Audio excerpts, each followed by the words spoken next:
Olá, meu nome é Jaciara, estou cursando o terceiro período de Ciências Sociais na Universidade Federal de Alagoas e esse foi um trabalho idealizado e orientado pelo professor Dr. Ranulfo Paranhos dos Santos Filho. O texto que será discutido hoje é A Classe Dirigente, de Gaetano Mosca. Esse texto se encontra na obra Sociologia Política, a referência vai estar na descrição. Mas quem foi Gaetano Mosca? Gaetano Mosca foi um jurista, cientista político, historiador e político italiano.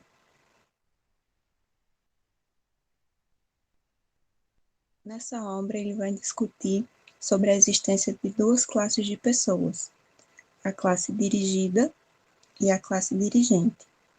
A classe dirigente, ela é menor e detentora de muito poder. Já a classe dirigida é maior em número, mas detém menos poder, ou até chega a não deter poder nenhum. Ele também chama essa classe dirigente de classe política. E dentro dessa classe política existe o chefe entre os líderes, de forma legal ou não. E ele vai chamar esse chefe de testa do Estado.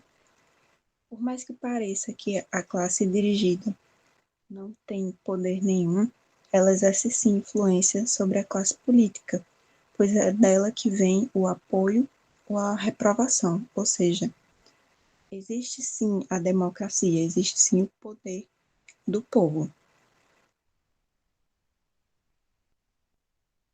Quando vamos analisar a existência da classe dirigente nas diversas formas de governo, como monarquia absolutista, monarquia constitucional ou a república, lembrando que é uma classificação de Montesquieu, que foi feita para substituir a classificação de Aristóteles, porque ela apresentava algumas contradições.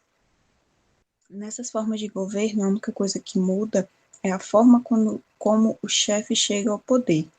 A classe dirigente é a mesma em todas as formas. Isso nos faz pensar por que a classe dirigida, sendo maior, não se sobrepõe à classe dirigente. Porque uma minoria unida e organizada, ela se sobressai de uma maioria desorganizada. A classe dirigente, ela se sobressai por se destacar da massa, por valores intelectuais, materiais ou morais, mas principalmente por meios familiares. Hoje em dia, na nossa política, vemos muitos políticos que vêm de famílias com sobrenome politicamente muito conhecido.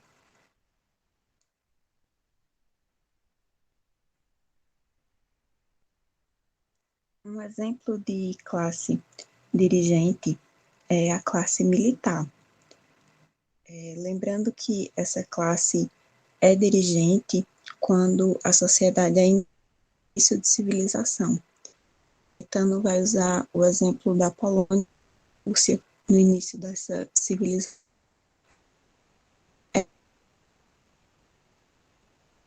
A classe dirigida também participava da classe militar, mas ela exercia cargos de muito pouco prestígio e muito pouca influência.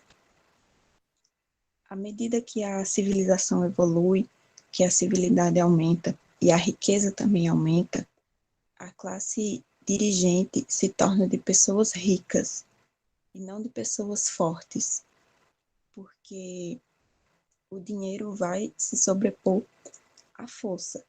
E mesmo assim, os ricos e poderosos, eles não precisam participar da vida pública para influenciar na política. Eles fazem isso por meio de patrocínios e financiamentos. Assim, eles podem exercer poder sobre a política sem estar na vida política de fato.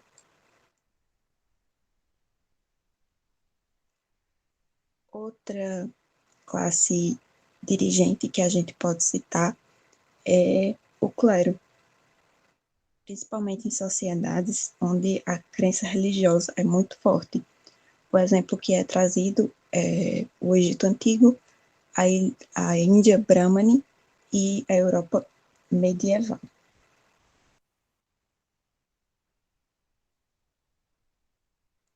Alguns pontos finais que a gente precisa entender sobre a classe dirigente é que, apesar de todo esse processo, ela é basicamente hereditária. Mesmo com a entrada do sufrágio universal, ou seja, da eleição dos políticos por meio da votação, a base da classe dirigente ainda é a hereditariedade e o dinheiro. E por mais forte e poderosa que essa classe dirigente possa parecer, ela pode declinar ou acabar quando uma outra classe ascende sobre ela. A gente pode observar isso na aristocracia romana e também na aristocracia de Veneza, ou por uma invasão estrangeira, ou simplesmente ela é renovada ao longo dos anos. Porém, a gente vê no texto que existem sociedades que são chamadas de sociedades senis, que não tiveram grandes mudanças, então a classe dirigente ela permanece a mesma e exerce o mesmo poder ao longo dos anos. E também um detalhe muito importante é a força do hábito. Por mais que não seja algo que possamos generalizar, mas algumas classes dirigentes elas estão acostumadas a governar sempre, e algumas classes dirigidas estão acostumadas a serem governados sempre. Então, é uma dinâmica social que muitas vezes não muda por força do hábito. Agradeço a atenção de vocês até aqui e espero que vocês tenham entendido o que eu quis trazer. Muito obrigada.